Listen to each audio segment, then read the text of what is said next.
Hello dear students, welcome to Gateway Classes. Data structure पढ़ रहे हैं। लिंक लिस्ट टॉपिक अभी हमने कंप्लीट किया है। लास्ट टॉपिक पे आ जाते हैं। फर्स्ट यूनिट के लास्ट टॉपिक पे एल्गोरिथम से रिलेटेड हमें बात करने भी बाकी है। एल्गोरिथम के बारे में बात करते हैं। तो आज का टारगेट क्या है? आज का टारगेट है कि एल्गोरिथम क्या होता है, एल्गोरिथम का यूज क्या है, एल्गोरिथम की कौन कौन सी कैरेक्टरिस्टिक्स हैं, what are the advantages and disadvantages of algorithm, how to design an algorithm and then how to analyse the algorithm. यहां से आपका important paper point of view से एक बात शुरू होती है। यहां से शुरू होता है how to analyse the algorithm. Analysis में हम क्या करते हैं? Worst case analysis, best case analysis and average case analysis. Then what are the asymptotic notations? Big O notation, big omega notation and big theta notations. And what is time space trade off? इसमें भी 2 number में एक short note आ जाता है। या what is abstract data type, that is ADT. इसके ऊपर भी 1-2 बार शॉर्ट नोट पूछा गया है।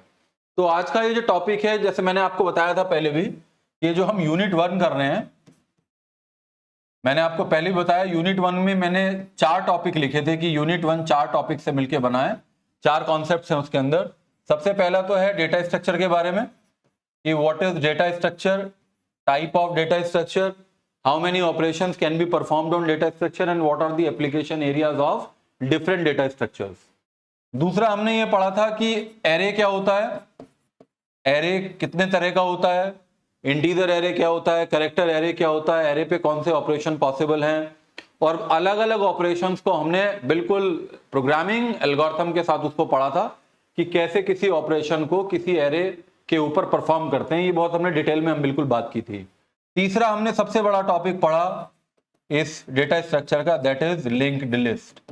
लिंक लिस्ट क्या होता है, लिंक लिस्ट पे कौन से ऑपरेशन पॉसिबल है, लिंक लिस्ट कितने तरह का है।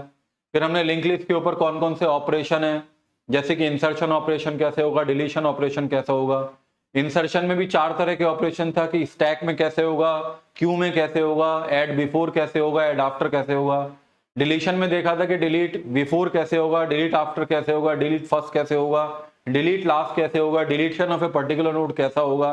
फिर बहुत सारे एप्लीकेशन देखे थे। इस तरीके से 15 प्रोग्राम हो गए थे, सिंगली लिंक लिस्ट के लिए, डबली लिंक लिस्ट के लिए, सर्कुलर के लिए। सर्कुलर में भी 2 तरह का होता है, सिंगली सर्कुलर, डबली सर्कुलर।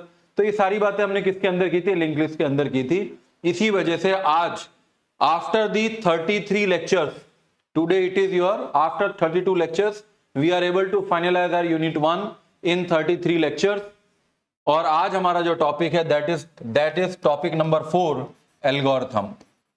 मैंने आपको ये बता दिया था कि जब हम इस टॉपिक को पढ़ेंगे उससे पहले आप ये समझ जाएंगे कि एल्गोरिथम क्या होता है, एल्गोरिथम का यूज क्या है, कैरेक्टरिस्टिक्स के बारे में आज फिर बात करूंगा, एडवांटेज डिसएडवांटेज के बारे में बात करूंगा, थ्योरेटिकल कॉन्सेप्ट है।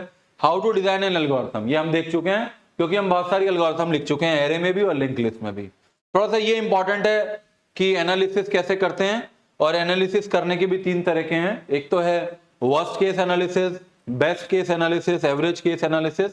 यहां से क्वेश्चन आता है हर बार पेपर के अंदर। और ये सिम्प्टोटिक नोटेशंस होती हैं ये टाइम कॉम्प्लेक्सिटी को एनालाइज करने के लिए, क्योंकि कॉम्प्लेक्सिटी 2 तरह की होती है, टाइम कॉम्प्लेक्सिटी, स्पेस कॉम्प्लेक्सिटी। तो टाइम कॉम्प्लेक्सिटी को एनालाइज करने के लिए एसिम्प्टोटिक नोटेशन का यूज करते हैं, और वो भी 3 तरीके का होता है, big O notation, big omega notation, big theta notation. इसके बारे में बात करेंगे। टाइम स्पेस ट्रेड ऑफ के बारे में बात करेंगे, छोटा सा टॉपिक है। इसी तरीके से इसका लास्ट टॉपिक होगा एब्स्ट्रैक्ट डेटा टाइप। और आप ये देखेंगे कि इस टॉपिक से जो आज का टॉपिक है थ्योरेटिकल है, थोड़ा सा कॉन्सेप्चुअल है, इजी है समझना, बहुत डिटेल में नहीं जाना है, क्योंकि हम सब्जेक्ट पढ़ रहे हैं डेटा स्ट्रक्चर। इसके लिए बहुत डिटेल में पढ़ते हैं हम।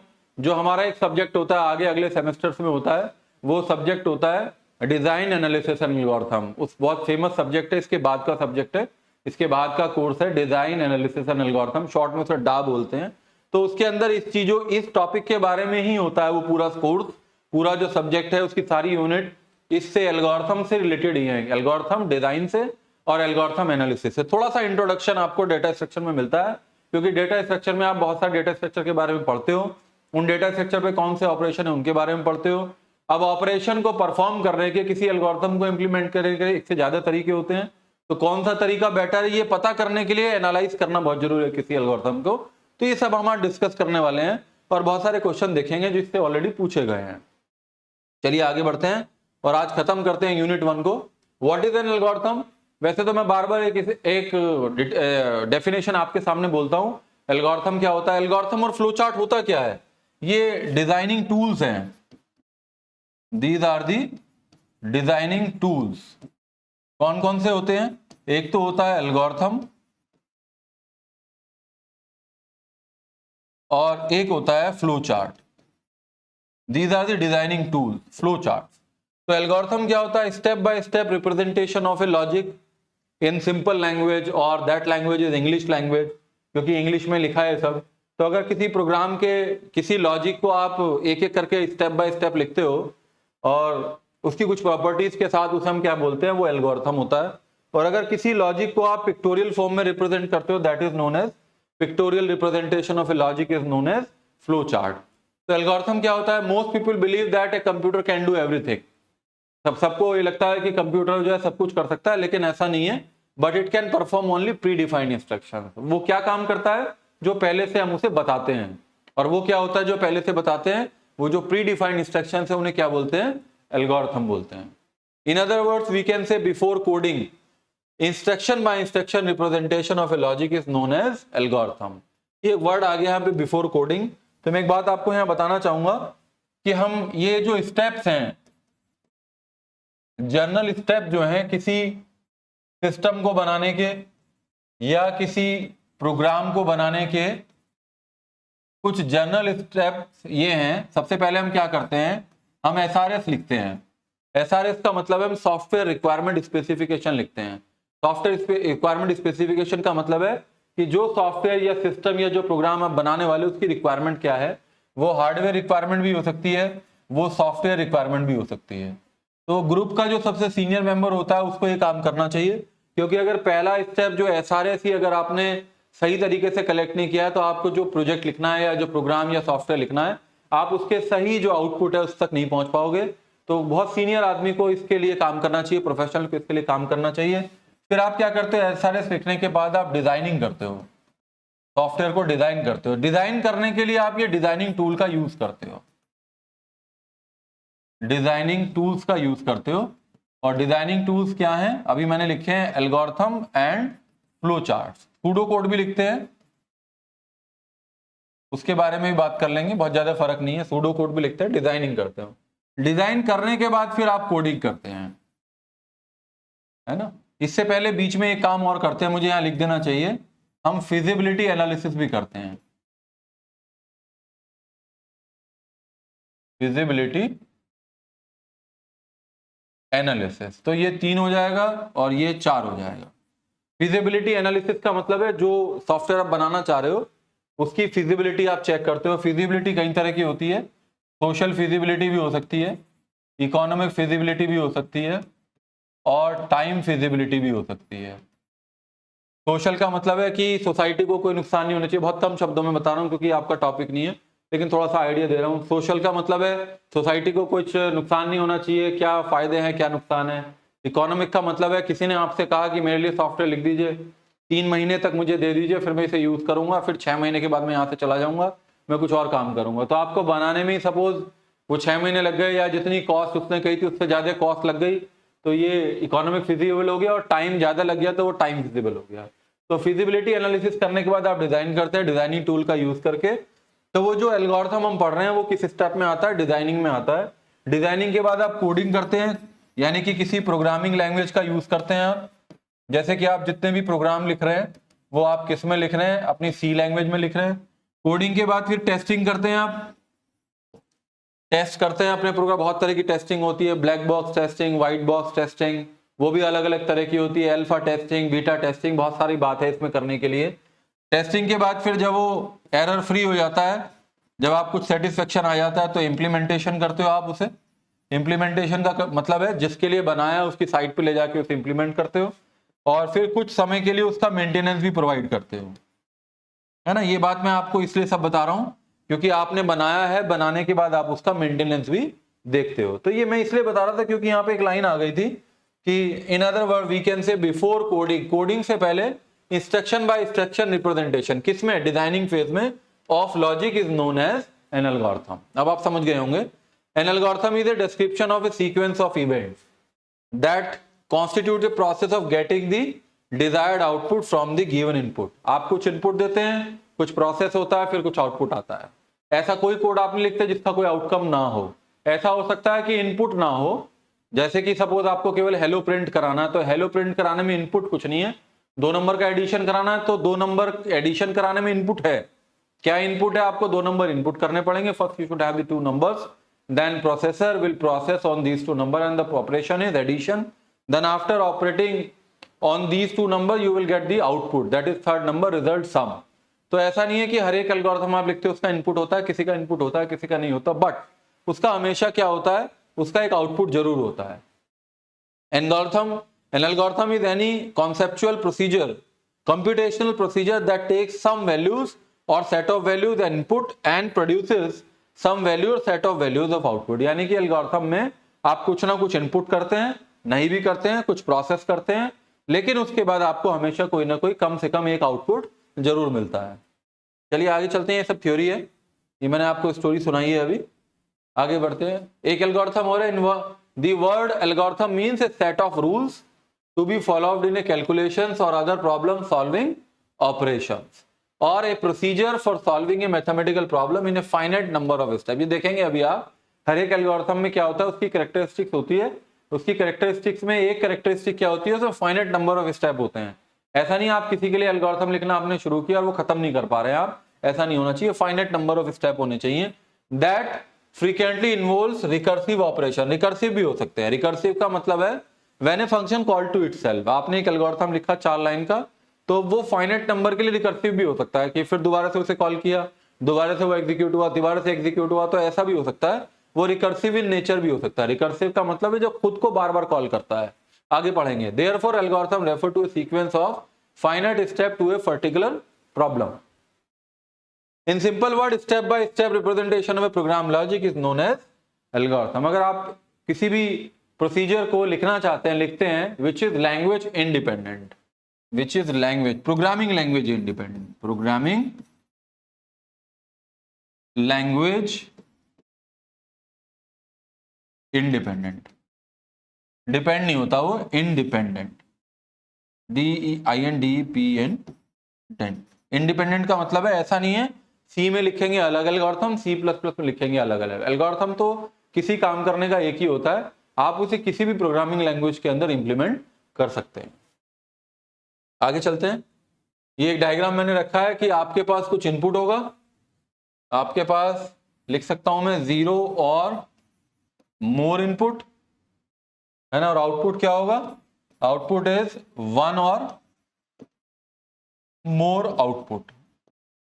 एक आउटपुट तो एल्गोरिथम से आता ही है, और सेट ऑफ रूल्स होता है to obtain the expected output from the given input. कुछ इनपुट होगा, कुछ आपके पास ऑपरेशन होगा, उससे कुछ आपको आउटपुट मिलेगा। यूज ऑफ द एल्गोरिथम, सब जगह एल्गोरिथम यूज होती है। कंप्यूटर साइंस की बात करते हैं, algorithm from the basic of computer programming and are used to solve problem ranging from simple sorting to searching and complex task such as artificial intelligence and machine learning. तो सभी तरह की applications के लिए, किसी भी तरह के ऑपरेशन के लिए आप उसका एक एल्गोरिथम लिख सकते हो कंप्यूटर के अंदर। मैथमेटिक्स की बहुत सारी एप्लीकेशंस हैं, उनका भी एल्गोरिथम होता है। ऑपरेशन रिसर्च में भी एल्गोरिथम्स हम यूज करते हैं।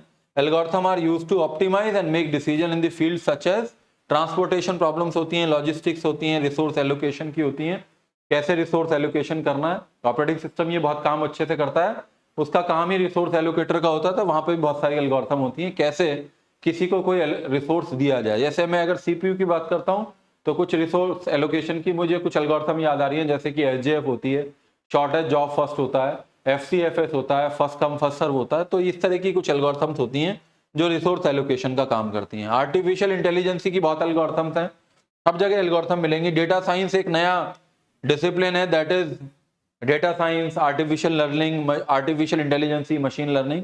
तो algorithms are used to analyse, process and extract insight from large amount of data. Data science क्या है? डेटा साइंस डेटा वेयरहाउस से डील करता है।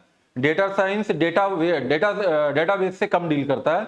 उसके लिए जो बेसिक जो टर्मिनोलॉजी है वो कौन सी? डेटा वेयरहाउस है। बहुत बड़ा डेटा आपके पास होता है, उसको अकॉर्डिंग टू रिक्वायरमेंट एक्सेस करना, उसे बनाना, रिट्रीव करना, इंसर्ट करना, मॉडिफाई करना, डिलीट करना, ये सारे काम आप डेटा साइंस के अंदर सीखते हो। ये बहुत इंपॉर्टेंट फील्ड है, वहां पे भी बहुत सारी एल्गोरिथम होती हैं। तो आगे पढ़ते हैं, कैरेक्टरिस्टिक्स क्या है, ये थोड़ा सा इंपॉर्टेंट है। सबसे पहली बात तो ये है कि वेल डिफाइंड होना चाहिए, क्लियर होना चाहिए, अनएम्बिग्यूअस होना चाहिए, लैंग्वेज इंडिपेंडेंट है, मैंने भी आपको बताया। वेल डिफाइंड आउटपुट होना चाहिए, हर एक का कोई ना कोई आउटपुट होगा। फाइनाइटनेस होना चाहिए, अभी आपने देखा कि फाइनाइट नंबर ऑफ स्टेप उसमें होने चाहिए, इनफाइनाइट नहीं होना चाहिए, और वो फिजिबल होना चाहिए। तो देखते हैं क्या क्या एक करके। ये 2 नंबर में आ सकता है क्वेश्चन, क्लियर एंड अनएम्बिग्यूअस। एल्गोरिथम ऐसा लिखा होना चाहिए जो इजीली किसी को भी समझ में आ जाए, क्लियर होना चाहिए, उसमें एम्बिग्यूटी नहीं होना चाहिए, कोई ऐसा स्टेटमेंट नहीं लिखा होना चाहिए जो एम्बिग्यूटी क्रिएट करता हो, जो पहले कुछ और कहता हो फिर कुछ और कहता हो। तो कह रहा है the algorithm should be unambiguous, each of its step should be clear in all aspects and must lead to only one meaning. ऐसा नहीं होना चाहिए कि आपने बहुत सारे स्टेप लिख दिए, किसी का कुछ और मीनिंग है और उसी तरह का एक स्टेटमेंट लिखा है उसका कुछ और मीनिंग है। तो ये अनएम्बिग्यूअस होना चाहिए, क्लियर होना चाहिए। वेल डिफाइंड इनपुट होना चाहिए, इनपुट हर एक एल्गोरिथम में कुछ ना कुछ इनपुट होता है, नहीं भी होता है। If an algorithm says to take input, अगर कुछ इनपुट करना है, it should be well defined input, it may और मे नॉट टेक इनपुट। ऐसा नहीं है हर एल्गोरिथम में कुछ ना कुछ इनपुट होगा, बहुत सारी ऐसी भी होती है जिसमें इनपुट नहीं होता है। If there is input that should be well defined. एक स्ट्रक्चर होना चाहिए, पहले से डिफाइन होना चाहिए, मालूम होना चाहिए किसी पर्टिकुलर एल्गोरिथम के लिए इनपुट क्या है, ऑपरेशन क्या है और उसका आउटपुट क्या है। वेल डिफाइंड आउटपुट होना चाहिए हर एक एल्गोरिथम से, and it should be well defined as well, it should produce at least one output. ऐसा कोई एल्गोरिथम नहीं होता जिसका कोई आउटपुट ना हो, कोई ना कोई आउटपुट तो जरूर आता होगा। तो आपको वो जो आउटपुट है वो पहले से आपको डिसाइड करना है कि इससे हमें आउटपुट मिलेगा क्या। फाइनाइटनेस होना चाहिए, इनफाइनाइट नहीं होना चाहिए। उसमें algorithm must be finite, that it should terminate after a finite time. एक फाइनाइट टाइम के बाद वो टर्मिनेट हो जाना चाहिए, ऐसा नहीं बस आप लिखते जा रहे हैं वो खत्म नहीं हो पा रहा। नहीं, इनफाइनाइट नहीं होना चाहिए, फाइनाइट होना चाहिए। फिजिबल होना चाहिए, must be simple, generic, practical, such as it can be executed with the available resources. आप एक एल्गोरिथम लिख रहे हैं, आपने एल्गोरिथम लिखा लेकिन वो एल्गोरिथम का इंप्लीमेंट नहीं हो पा रहा है, तो वो फिजिबल नहीं है। आप एल्गोरिथम लिख रहे हैं तो that should be easily feasible, easily implementable, implement होना चाहिए, वो फिजिबल होना चाहिए। ये बात तो मैंने आपको बताई थी कि वो लैंग्वेज इंडिपेंडेंट होना चाहिए, किसी भी तरह की कंप्यूटर प्रोग्रामिंग से उसका कोई डिपेंडेंसी नहीं होना चाहिए। ऐसा नहीं होना चाहिए कि आपने एक एल्गोरिथम लिखा, नहीं भाई ये सी पे नहीं चलेगा, ये जावा पे नहीं चलेगा, सी प्लस प्लस पे चलेगा, ऐसा नहीं होता। It is always language independent. चलिए आगे चलते हैं, मैं थोड़ा सा दिखा देता हूं। कई बार मुझे ऐसा कमेंट मिला है कि सर आप थोड़ा सा पॉज लीजिए, जिससे कि हम कई बार नोट्स बनाते हैं, तो जिससे कि हम प्रॉपरली अपने नोट्स बना पाए, तो उतना समय हमें दीजिए। तो दे रहा हूं मैं आपको समय। आगे बढ़ते हैं। Definiteness, all instruction of an algorithm must be unambiguous, precise and easy to interpret. By referring to any of the instruction, it is an algorithm.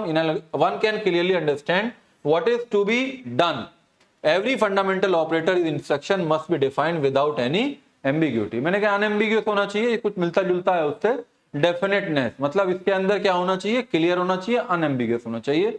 और effectiveness, N algorithm must be developed by using very basic, simple and feasible operation so that one can trace it out by using just paper and pencil. Algorithm easy to write होना चाहिए, easy to understand होना चाहिए, unambiguous होना चाहिए, language independent होना चाहिए, clear होना चाहिए, और उसमें फाइनाइट नंबर ऑफ स्टेप होने चाहिए। ये 4-5 बात आप याद कर लीजिए, इतना ही काफी है।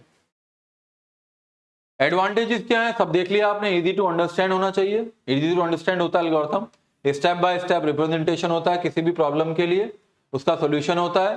Problem is broken down to small pieces, और स्टेप में आपको मिल जाता है, तो एक एक स्टेप करके आपको धीरे धीरे समझ में आता रहता है कि पहले क्या करना है, फिर क्या करना है, फिर क्या करना है।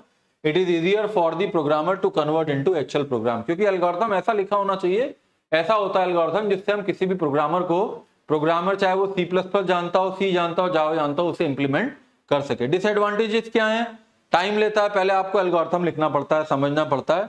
भाई अगर आपको कोई लिखना है तो टाइम तो लगेगा ही, तो आपका टाइम कंज्यूमिंग प्रोसेस है। जैसे मैंने आपको साथ क्या किया, मैं सीधे प्रोग्राम पे आ जाता था इसी काम को बचने के लिए। पहले मैं ऐसा भी कर सकता था, पहले चलो भी एल्गोरिथम लिखते हैं, मैंने आपसे कहा एल्गोरिथम तो होती रहेगी, मैं सीधे पॉइंट पे आ जाता हूं, मैं आपको प्रोग्राम कराता हूं। जब प्रोग्राम कर लेंगे तो लॉजिक आपको समझ में आ जाएगा, और आप घर पे अपने आराम से बैठ के अपने आप से आप एल्गोरिथम लिख पा रहे हैं। तो इसी बात से बचने के लिए मैंने आपको सीधे प्रोग्राम पे ले गया था। Understanding complex logic through algorithm can be very difficult, ऐसा नहीं है, कई बार ऐसे एल्गोरिथम सामने आ जाते हैं जिनको समझना मुश्किल हो जाता है। ब्रांचिंग एंड लूपिंग स्टेटमेंट, अगर while, do while, repetition statement लगाते हैं तो अगर मल्टीपल होते हैं, नेस्टेड के साथ होते हैं, नेस्टेड इफ होता है, नेस्टेड स्ट्रक्चर होती है लूप के अंदर, तो उन्हें इजीली इंप्लीमेंट नहीं करा जा सकता, उसमें थोड़ा सा और ज्यादा समय लगता है, लॉजिक बहुत टफ हो जाता है कई बार। तो ये डिसएडवांटेजेस हैं। देखने का नजरिया है, कुछ फायदे होते हैं, कुछ नुकसान होते हैं। कैसे डिजाइन करते हैं, बहुत सारी एल्गोरिथम आप डिजाइन कर चुके, आपको मालूम है। To write an algorithm the following things are needed as a prerequisite. The problem that is to be solved by this algorithm, that is clear problem definition, आपको मालूम होना चाहिए करना क्या है।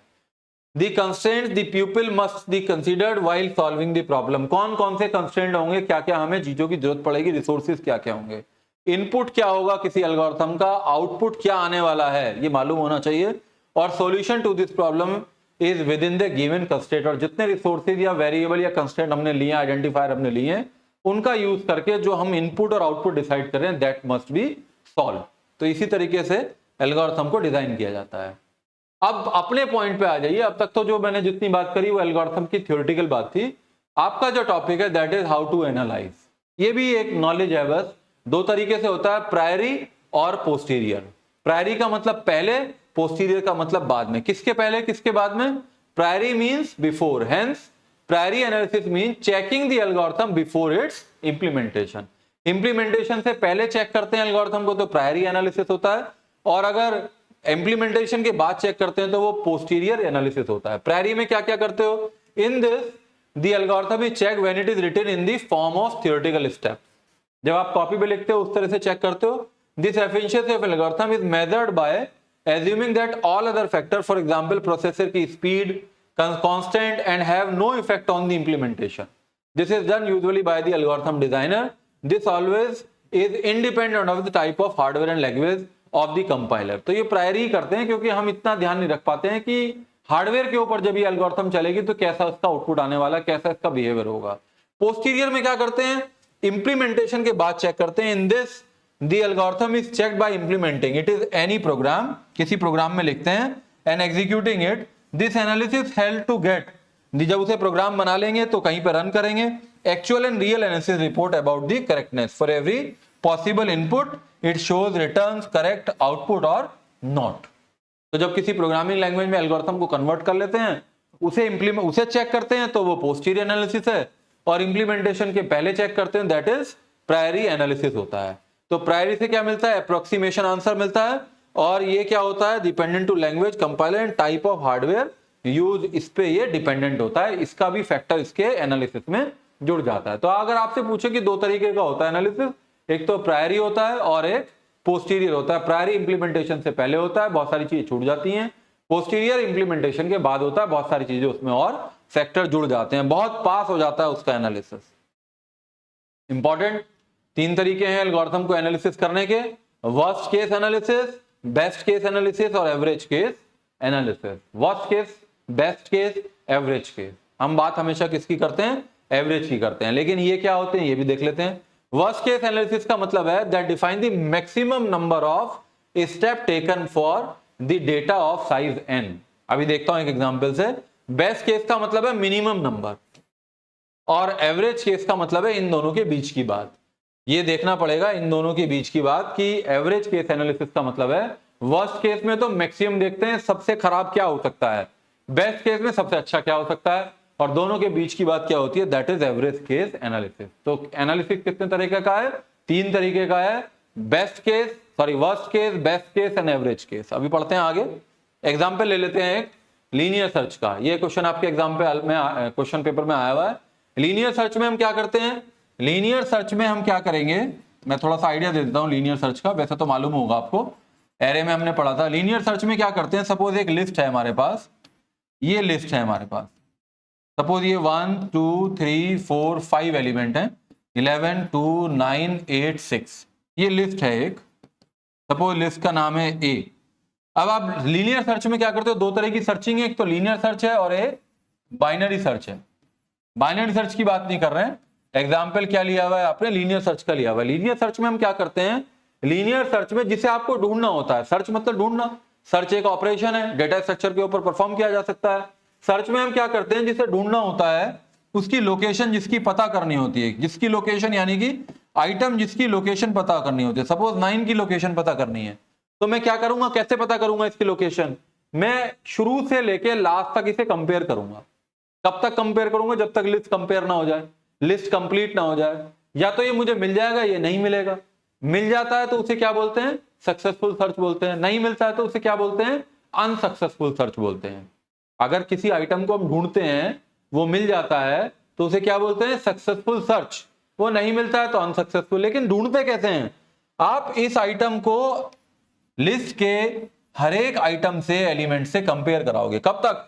जब तक आपकी मैक्सिमम यानी कि साइज के बराबर ना हो जाए या वो आपको मिल ना जाए। तो अगर वो जहां पे मिलता है, अगर मैं कहता हूं वो पहली बार कंपेयर कराया, तो पहली बार कंपेयर कराने में मिल गया, तो ये कौन सा केस हो गया? ये तो बेस्ट केस हो गया ना। पहली बार ही कराया और आपको मिल गया। और अगर वो लास्ट पे मिला या वो नहीं मिला, तो ये कौन सा केस हो गया? इससे खराब बात तो कुछ हो ही नहीं सकती, ये वर्स्ट केस हो गया।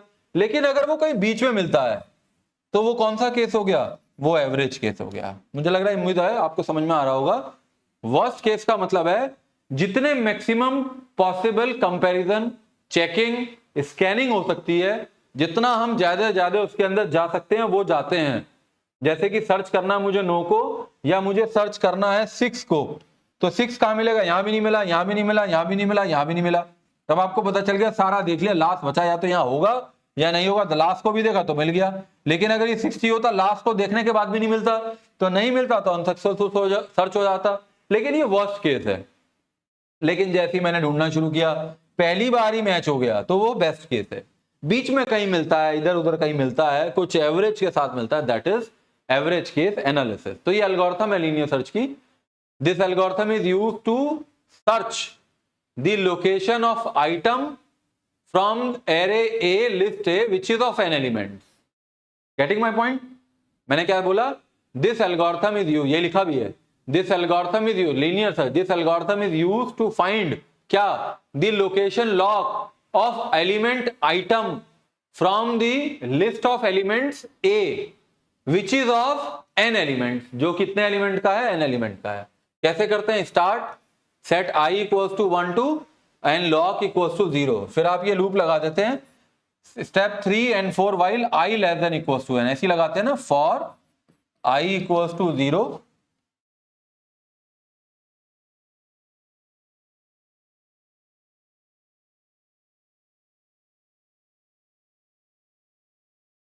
कैसे लिखते हैं लूप में, बता देता हूं आपको।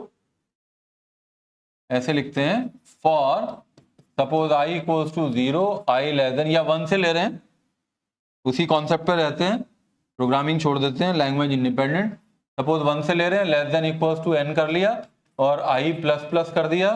और इफ वो आइटम इज इक्वल्स टू किसके? a के किस पे? i equals to 1, a i के अगर वो बराबर है, तो इसका मतलब LOC इक्वल्स टू क्या हो गया? i हो गया। मिल गया तो ब्रेक करके आप कहां से आ जाते हैं? लूप से बाहर आ जाते हैं।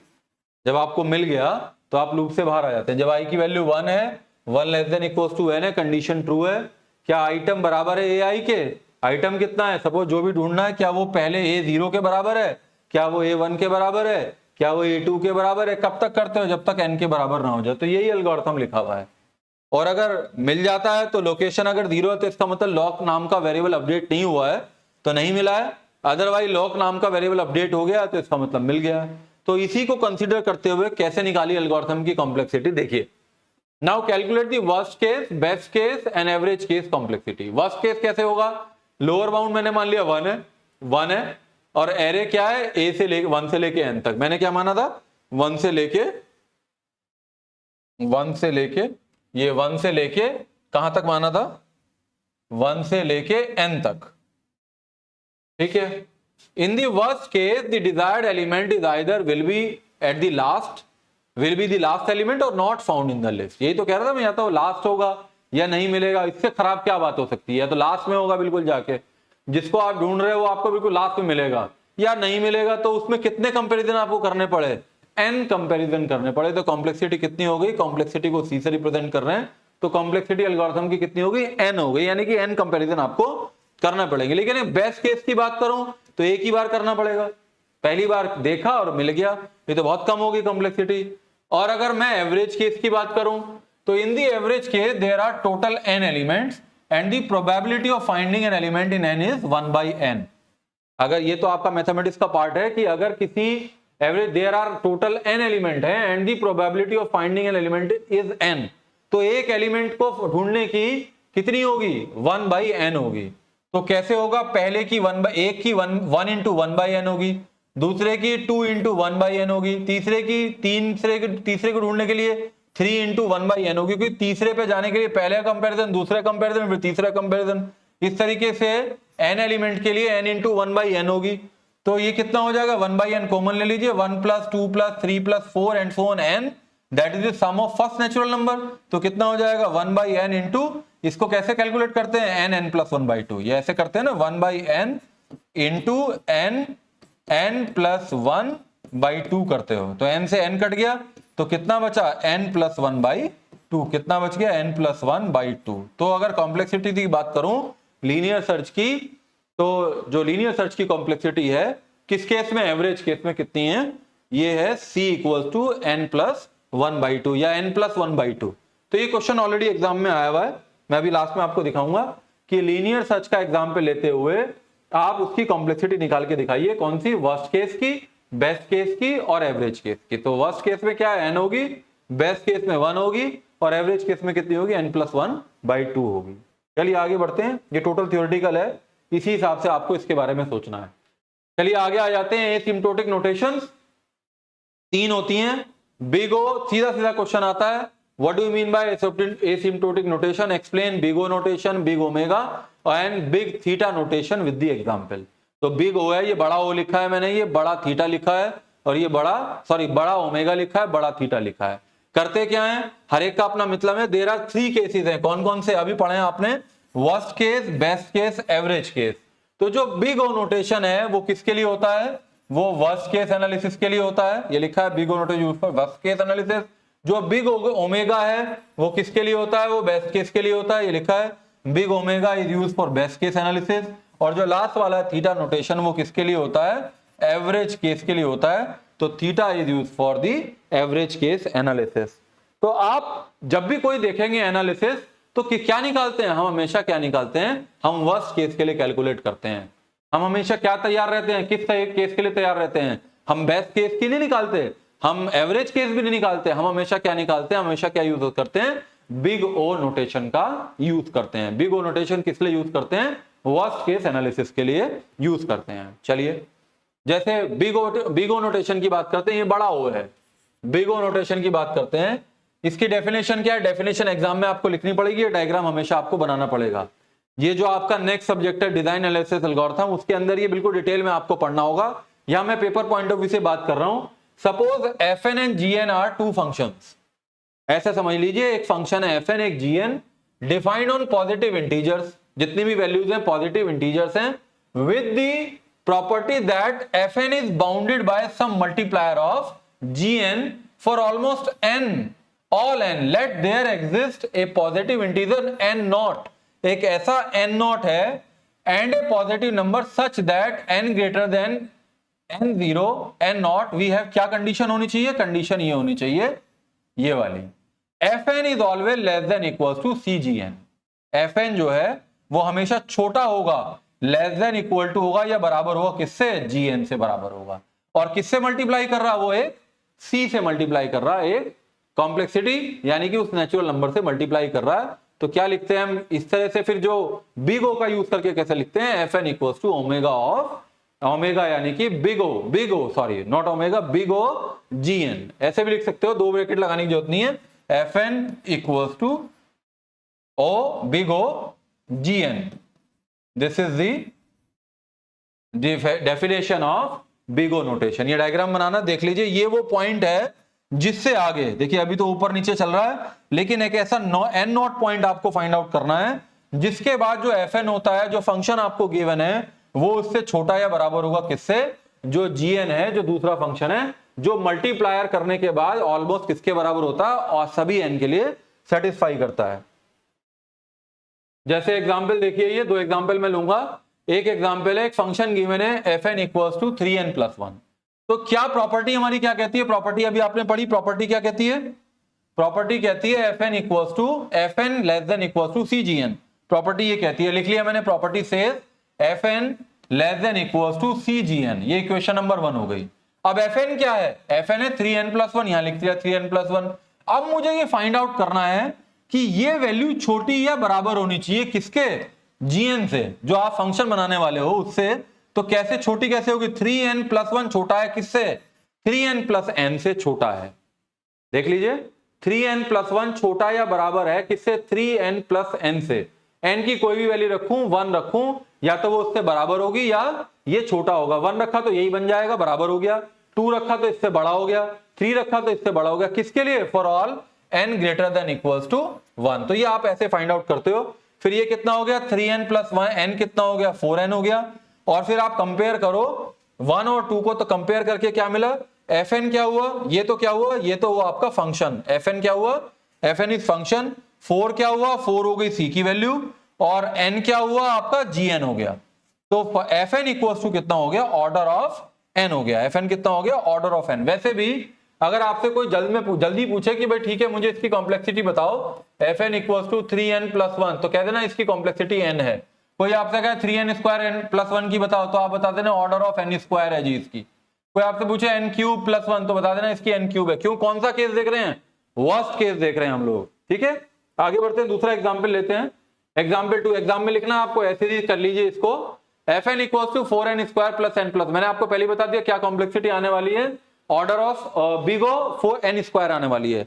कितनी आने वाली है? n²। लेकिन ये करके दिखाना आपको एग्जाम में कि प्रॉपर्टी हमारी क्या है। प्रॉपर्टी कहती है कि Fn less than equals to Cgn। ये हमारी प्रॉपर्टी है। तो फंक्शन क्या दिया है? फंक्शन दिया हुआ 4n² + n+1 लेस देन। अब ये छोटा या बराबर होना चाहिए किसके होगा? +n कर दिया, वही लॉजिक लगा दिया मैंने। 4n² + n+1 की जगह क्या कर दिया? +n कर दिया। वही लिख दिया n greater than equals to 1। n तो बड़ा है ना, n की वैल्यू कोई भी डालोगे तो किससे बड़ा आएगा? वो 1 से बड़ा आएगा। तो ये कितना हो जाएगा? n और n कितना हो जाएगा? 2n हो जाएगा। तो अगर आप ये कितना हो गया? 4n² + n+1 less than equals to 4n² + n²। दोबारा से करोगे तो कितना हो जाएगा? किसके लिए? n² greater than equals to 2n कर लोगे तो ये कितना हो जाएगा? ये n² हो जाएगा। और ये 4n² + n² कितना हो जाएगा? 5n² हो जाएगा। तो इससे कंपेयर करोगे आप तो ये 5 क्या है? 5 तो है c की वैल्यू। n² क्या है? gn की वैल्यू। किसके लिए? For not n0, for all n और नॉट इक्वल्स टू 2 के लिए। 2 के लिए निकाला हमने ये, तो कितना हो जाएगा? Fn equals to order of n² हो जाएगा। तो मैंने आपको पहले ही बता दिया था कि जितना ये है उतना ही आने वाला है। तो ये आपको एग्जाम में करके दिखाना है। चलिए, बिग ओमेगा क्या करते हैं? किसके लिए यूज होता है? बेस्ट केस के लिए यूज होता है। इसकी प्रॉपर्टी क्या कहती है? Fn is greater than equals to Cgn। वो पहले वाला क्या कहता था? वो कहता था less than equals to Cgn। ये क्या कहता है? कि वो हमेशा उससे बड़ा होगा। बड़ा होगा तो देखिए Fn हमेशा बड़ा होगा, और किस पॉइंट के बाद? एक n0 पॉइंट के बाद होगा। और Cgn क्या होगा? वो उससे छोटा होगा। आफ्टर दिस पॉइंट, कौन से पॉइंट? n0 के बाद Fn is always either equal, greater than Gn। तो ये आपको प्रॉपर्टी याद रखनी है, Fn is greater than equals to Cgn।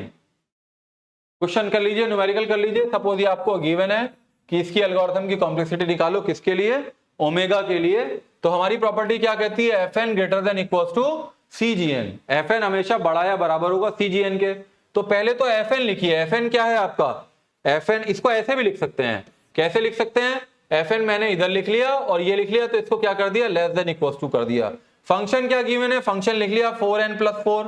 और ये जो gn है जो अब आपको डेवलप करना है वो छोटा है बराबर हो। छोटा करने के लिए +4 हटा दीजिए। +4 हटा दिया तो 4n हो गया।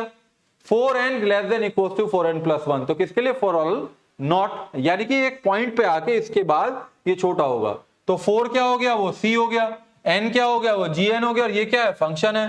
तो c की वैल्यू 4 हो गई, gn की वैल्यू n हो गई, फॉर ऑल n0। तो Fn क्या बना? Fn equals to big omega equals to कितना?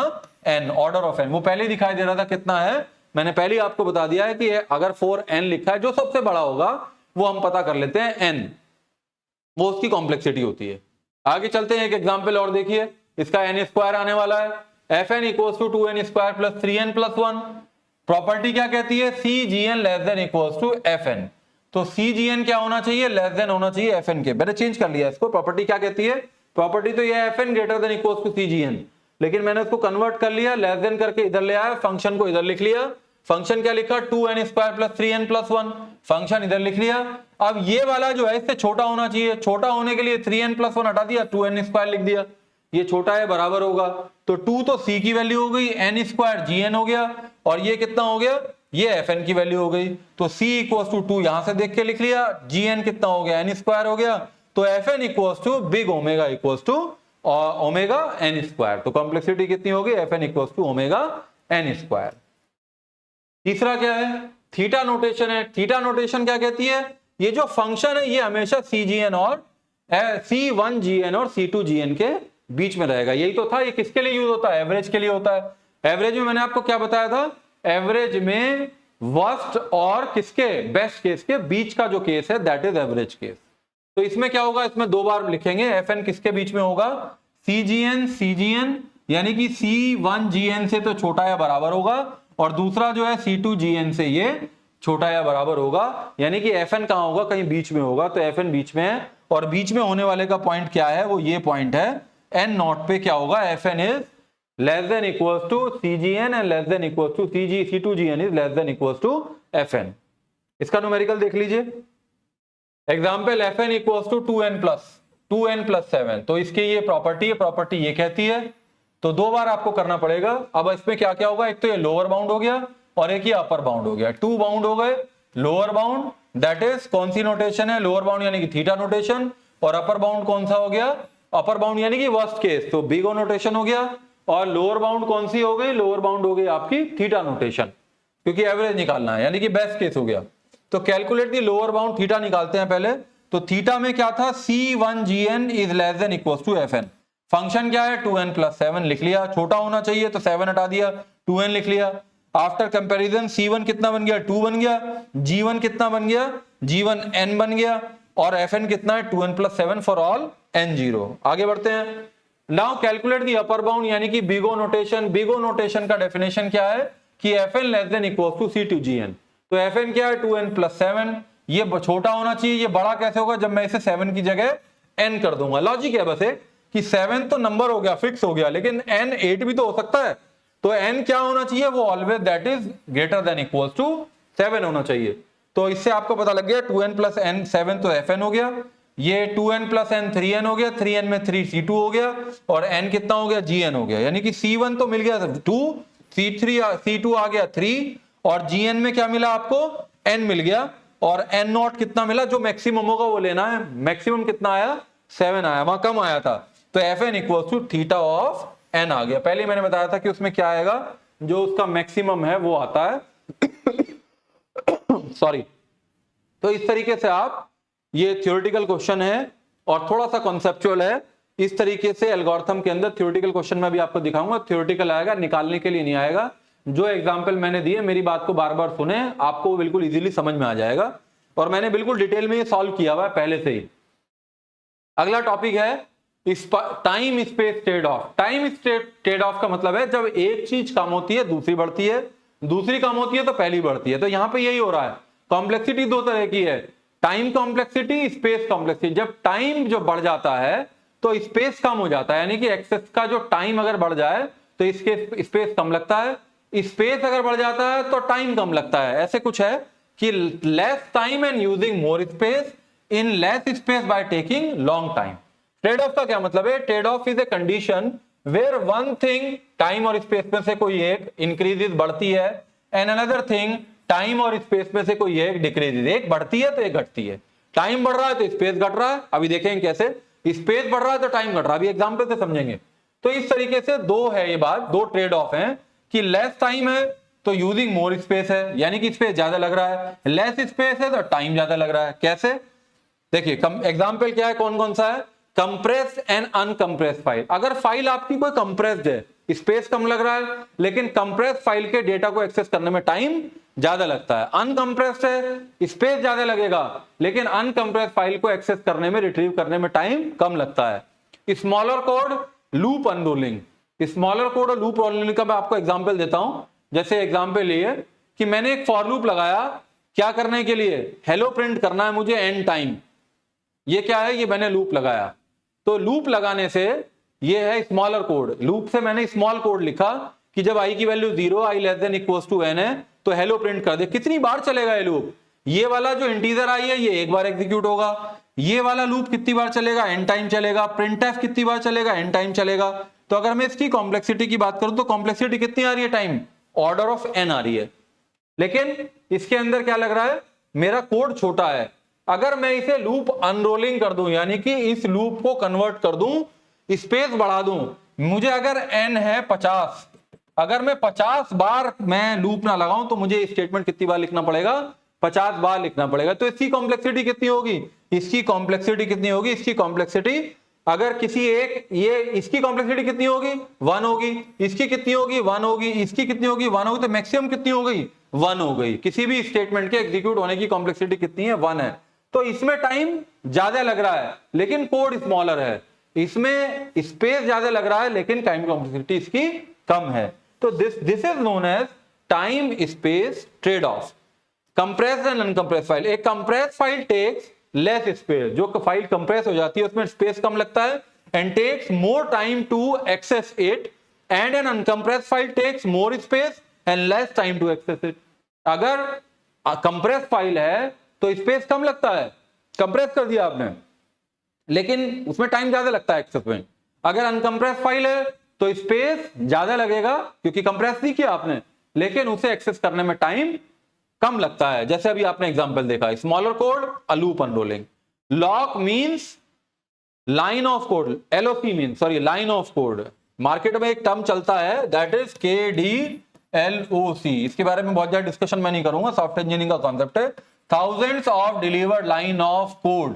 इसके हिसाब से भी हमने कौन सा सॉफ्टवेयर बनाया, पैकेज बनाया, उसका पैसा डिसाइड होता है। जितनी लाइन उतने पैसे। बहुत बात की बात है, बाद में करेंगे। लाइन ऑफ कोड है, उससे ध्यान आ गया। Line of code means line of code that decide the size of the program of code.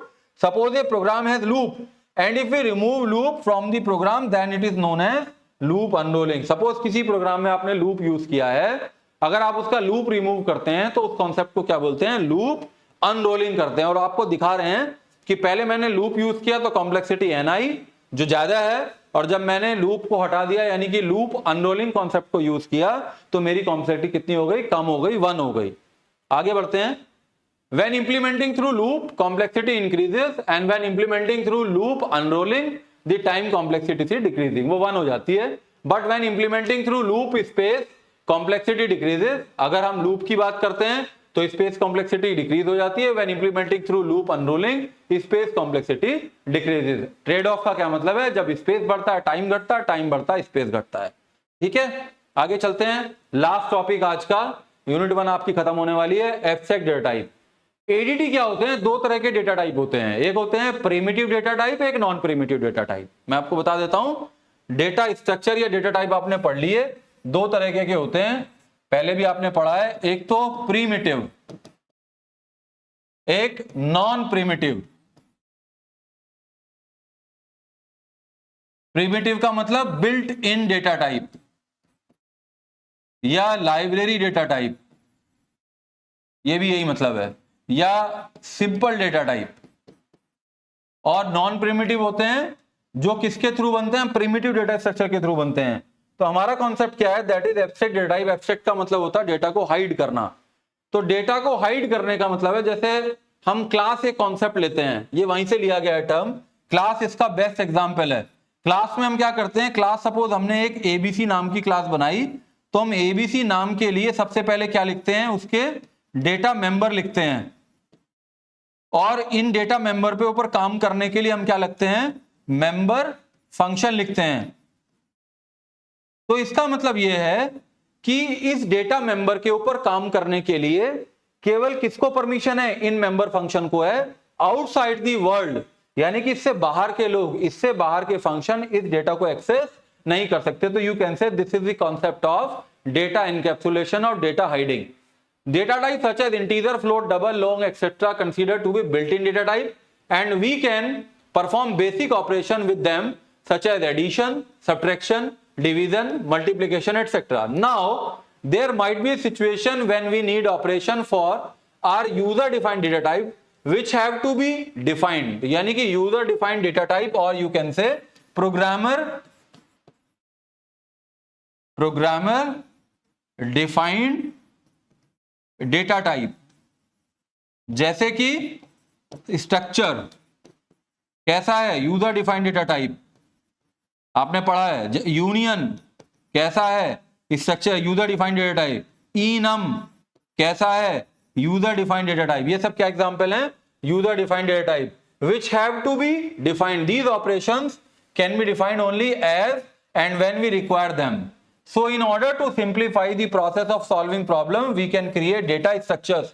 नया डेटा स्ट्रक्चर बना रहे हो ना, स्ट्रक्चर में क्या बना रहे हो, नया स्ट्रक्चर में किसका यूज करके बना रहे हो, प्रिमिटिव का यूज करके बना रहे हो। स्ट्रक्चर बनाने के लिए इंटीजर भी यूज करते हो, कैरेक्टर भी यूज करते हो, फ्लोट भी यूज करते हो। तो problem we can create data structure along with their operation, फिर उसके ऊपर ऑपरेशन परफॉर्म करने के लिए उसका ऑब्जेक्ट बनाते हो। ऑब्जेक्ट का मतलब उसका वेरिएबल डिक्लेयर करते हो। स्ट्रक्चर के साथ तो वेरिएबल बोलते हैं, क्लास का कॉन्सेप्ट यूज करते हैं तो उसे ऑब्जेक्ट बोलते हैं, और उसके मेंबर फंक्शन होते हैं। And such data structure that are not in built in are known as abstract data type. इस तरह के डेटा स्ट्रक्चर को, जो यूजर डिफाइंड डेटा टाइप होते हैं, जो प्रोग्रामर डिफाइंड डेटा टाइप होते हैं, उन्हें हम क्या बोलते हैं, एब्स्ट्रैक्ट डेटा टाइप बोलते हैं, एडीटी बोलते हैं। बहुत सारे ऑपरेशन इस पर परफॉर्म कर सकते हैं, जैसे क्लास एक एग्जांपल है एब्स्ट्रैक्ट डेटा टाइप का for objects whose behaviour is defined by. Behaviour का मतलब क्या है, ये टर्मिनोलॉजी है फंक्शंस के लिए, C++ में यूज करते हैं इसे। जैसे मैंने अभी लिखा कि एक डेटा मेंबर है और ये मेंबर फंक्शंस हैं। मेंबर फंक्शन का मतलब है बिहेवियर, मेंबर फंक्शन का मतलब है बिहेवियर, यानी कि किसके ऊपर परफॉर्म करने के लिए, डेटा स्ट्रक्चर, डेटा मेंबर के ऊपर, और by set of values and set of operation, यानी कि वो function. This definition of ADT only mention what operations are to be perform but not how these operation will be implemented. मैं इसकी deep में नहीं जाना चाह रहा, लेकिन अगर जैसे बी कॉम्प्लेक्स का कैप्सूल है, ऐसे समझिए, इसे बी कॉम्प्लेक्स का कैप्सूल है, क्या उसका बिहेवियर है, उससे क्या होता है, ये एक जनरल पर्सन को पता है, लेकिन उसके अंदर कौन कौन से साल्ट हैं और उन कौन कौन से साल्ट से क्या होता है ये नहीं पता होता है ना, वो हमारा कंसर्न होता है। तो इंटरनल इंफॉर्मेशन से हमारा मतलब नहीं है। How these operation will be implemented, it is not the matter of our concern. हमारा मतलब किससे, it does not specify how data will be organised in memory and what algorithm will be used for implementing the operation. It is called abstract. Abstract का मतलब छुपाना, abstract का मतलब data hiding, hide कर देते हो, जैसे बी कॉम्प्लेक्स में हाइड कर रहे हो।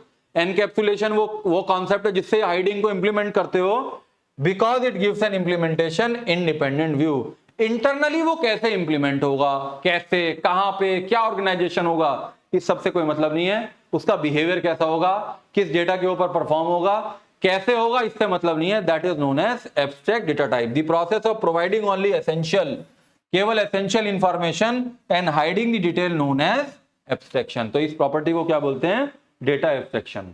जैसे कुछ एग्जांपल है एनडीटी के, स्टैक डेटा स्ट्रक्चर है, क्यू डेटा स्ट्रक्चर है, पढ़ेंगे आप, लिंक लिस्ट है। लेट अस सी मोर ऑपरेशन, जैसे कि इज फुल, कि इसके ये करता कैसे ये नहीं पता है कि वो फुल है कि नहीं है, स्टैक फुल है कि नहीं है, उसके लिए यूज करते हैं।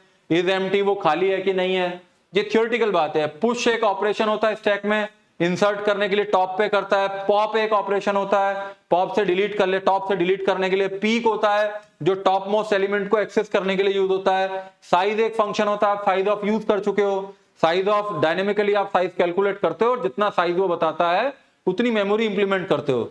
क्यू की बात करें, क्यू फुल है कि एम्प्टी है, इंसर्ट करना है क्यू के अंदर, डिलीट करना है क्यू के अंदर। तो ये सब कैसे ऑपरेशन है, ये सब ऑपरेशन डेटा एब्स्ट्रैक्शन को शो करने का काम करते हैं। क्वेश्चन देख लीजिए, define abstract data type, explain in brief, 10 number का आया है। एडीटी को एक्सप्लेन करने के लिए ये 2 स्लाइड जो हैं, एक ये वाली स्लाइड और डिटेल में डायग्राम बना के लिख दीजिएगा, और ये वाला मतलब, और ये वाली जो स्लाइड है ये इसका आंसर है एब्स्ट्रैक्ट डेटा टाइप। ये वाला भी इसका पार्ट है, यहां से शुरू होता है। एब्स्ट्रैक्ट डेटा टाइप 2 तरह का बता दीजिए, स्टोरी लिख दीजिए। एब्स्ट्रैक्ट डेटा टाइप का मतलब क्या है, एसेंशियल इंफॉर्मेशन दिखती है, बाकी सब एब्स्ट्रैक्ट यानी कि हाइड हो जाता है। और उसके बाद ये ऑपरेशन स्टैक पे हो सकते हैं, क्यू पे हो सकते हैं। लिंक लिस्ट आप पढ़ चुके हो, लिंक लिस्ट के बता दीजिए और 2-4 ऑपरेशन। इंसर्शन कैसे होता है, ऐड बिफोर कैसे होता है, ऐड आफ्टर का क्या मतलब है, ऐसे एडिंग डाल दीजिए। डेल फर्स्ट का क्या मतलब, डेल लास्ट का क्या मतलब है, यानी कि ये फंक्शन परफॉर्म हो जाते हैं। दूसरा क्वेश्चन देखिए, what do you understand by time space trade off, मैंने भी आपको समझाया, best case, worst case, average case analysis in this respect with example. 7 number का है 2017-18 में theoretical. What are the various asymptotic notation, 3 तरह की हैं, केवल एक पूछ रहा है बिगो बता दो, डेफिनेशन लिख दो, डायग्राम बना दो, 2 क्वेश्चन सॉल्व करके दिखा दो। 7 नंबर 17-18 में आया है। What do you understand by time space trade of, फिर पूछ लिया अगली बार, इस बार पूछा है सारी एसिम्प्टोटिक नोटेशन बताओ, वो big omega, theta, big O, derive the O notation for the linear search, वो लीनियर सर्च का जो एग्जांपल लिया उसके बिगो निकाल के दिखाओ। बिगो का मतलब है कौन सा वाला, सबसे पहले वाला, वर्स्ट केस निकाल के दिखाओ। 7 नंबर में पूछा, 18 में, हर बार क्वेश्चन आ रहा है थ्योरेटिकल। एक बार तो टाइम कॉम्प्लेक्सिटी लिख के दिखाओ, स्पेस कॉम्प्लेक्सिटी के बारे में बताओ, एसिम्प्टोटिक नोटेशन 3 होती हैं, तीनों बता दो। बिगो नोटेशन फिर पूछ ली, एसिम्प्टोटिक भी पूछ ली, बिगो नोटेशन भी पूछ ली। 10 नंबर में 19-20 में आया है, सन 2019-20 में 10 नंबर का क्वेश्चन है। फिर 2 नंबर का फिर पूछ लिया किस ईयर में, 2020-21 में 2 number, time space trade of के बारे में लिखना है, 2 नंबर में लिख सकते हो। Best case, average case, worst case, analysis complexity of a program 2 number में फिर पूछा है। पिछले साल ही 2 नंबर का क्वेश्चन आया है, तो अगर पिछले बार साल 2 नंबर का क्वेश्चन आया तो मुझे इस साल लग रहा है कि 10 नंबर या 7 नंबर का क्वेश्चन इस बार आपसे पूछा जाने वाला है इस थ्योरेटिकल कॉन्सेप्ट से। एक लेक्चर से 100%, 110% you will gate A question, या तो वो 2 नंबर का होगा या 10 नंबर का होगा। लेकिन मुझे इस बार लगता है कि जैसे पिछली बार 2 नंबर का आया था, तो इस बार ये क्वेश्चन 100% पूरा थ्योरेटिकल क्वेश्चन आपसे पूछा जाने वाला है। इनमें से कोई भी क्वेश्चन रिपीट हो सकता है। तो इस तरीके से ये टोटल थ्योरेटिकल था, थोड़ा सा कॉन्सेप्चुअल था। इस बात को दोबारा सुनिए, अपने नोट्स बना लीजिए, इसे सुन लीजिए, इतना ही काफी है, इससे ज्यादा डीप में जाने की जरूरत नहीं है, क्योंकि एक ही क्वेश्चन आपके एग्जाम में पूछा जाने वाला है और इससे रिलेटेड आगे कोई कॉन्सेप्ट आपको नहीं मिलेगा।